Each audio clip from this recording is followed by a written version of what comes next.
आप सभी का स्वागत है एजुकेशन की इस क्लास में।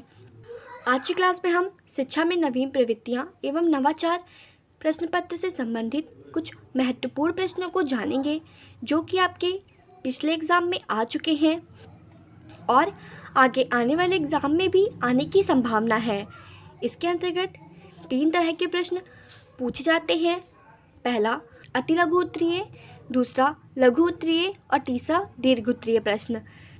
अति लघु प्रश्न को 50 शब्दों में लिखना होता है। तो आइए जानते हैं कि इसके अंतर्गत कौन कौन से प्रश्न पूछे गए हैं। पहला प्रश्न है नवाचार की आवश्यकताएं क्या हैं। दूसरा बालवाड़ी क्या है। तीसरा एकलव्य क्या है। चौथा राष्ट्रीय साक्षरता को कैसे बढ़ाएंगे। पांचवा वीडियो कॉन्फ्रेंसिंग क्या है। छठा ई मैगज़ीन क्या है। सातवां नवोदय विद्यालय की आवश्यकता एवं महत्व। आठवां शिक्षा में निजीकरण क्या है। नवा वर्चुअल यूनिवर्सिटी की क्या उपयोगिता है। 10वां महिला समाख्या क्या है। अति लघु उत्तरीय के अंतर्गत 10 प्रश्नों को पूछा गया है। आइए लघु उत्तरीय प्रश्नों को जानते हैं जिसका उत्तर 200 शब्दों में लिखना होता है। इसमें अथवा करके प्रश्न दिए होते हैं। इसके अंतर्गत पहला प्रश्न है नवाचार कार्यकर्ता की भूमिका बताइए अथवा नवाचार की विशेषता बताइए, यानी इन दोनों में से कोई एक प्रश्न को आपको करना होगा।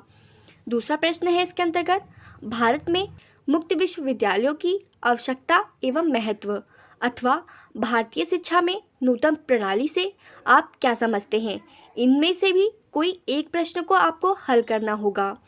तीसरा है शिक्षण तकनीकी की कमियों की विवेचना कीजिए अथवा विभिन्न शिक्षण सहायक सामग्रियों की संक्षेप में विवेचना कीजिए। इसके अंतर्गत भी आप इनमें से कोई एक प्रश्न को हल करेंगे। अगला प्रश्न है इंदिरा गांधी राष्ट्रीय मुक्त विश्वविद्यालय द्वारा चलाए जा रहे शैक्षिक कार्यक्रम लिखिए अथवा प्रौढ़ शिक्षा पर एक संक्षिप्त टिप्पणी लिखिए। इनमें से भी कोई आपको एक प्रश्न को हल करना होगा। अगला प्रश्न है दूरस्थ शिक्षा के प्रमुख सिद्धांत लिखिए अथवा भारत में दूरस्थ शिक्षा के भविष्य का वर्णन कीजिए। इन दोनों में से भी आपको कोई एक प्रश्न को करना होगा। आइए अब हम दीर्घ उत्तरीय प्रश्न को देखते हैं जिसको आपको 500 शब्दों में लिखना अनिवार्य है।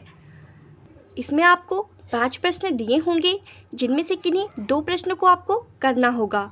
तो इसके अंतर्गत पहला प्रश्न है नवाचार से आप क्या समझते हैं। शिक्षा में नवाचार के क्षेत्र एवं महत्व की विवेचना कीजिए। अगला प्रश्न है संप्रेषण तकनीकी का क्या अभिप्राय है। संप्रेषण तकनीकी में प्रयोग की जाने वाली प्रमुख अनुदेशन प्रणालियों का वर्णन कीजिए। अगला प्रश्न है दूरस्थ शिक्षा की अवधारणा को स्पष्ट कीजिए। भारत में दूरस्थ शिक्षा की आवश्यकता और भविष्य पर प्रकाश डालिए। अगला प्रश्न है खुला विश्वविद्यालय से आप क्या समझते हैं।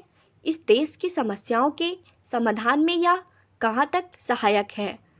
अगला प्रश्न है शिक्षा तकनीकी का अभिप्राय लिखिए। शिक्षा तकनीकी के उद्देश्यों एवं महत्व पर प्रकाश डालिए। तो इनमें से किसी 2 प्रश्नों को आपको हल करना होगा। अगर आपको इन सब क्वेश्चंस का आंसर चाहिए तो आप हमें कमेंट बॉक्स में ज़रूर बताएं। तो आज क्लास हम यहीं पे समाप्त करते हैं। धन्यवाद।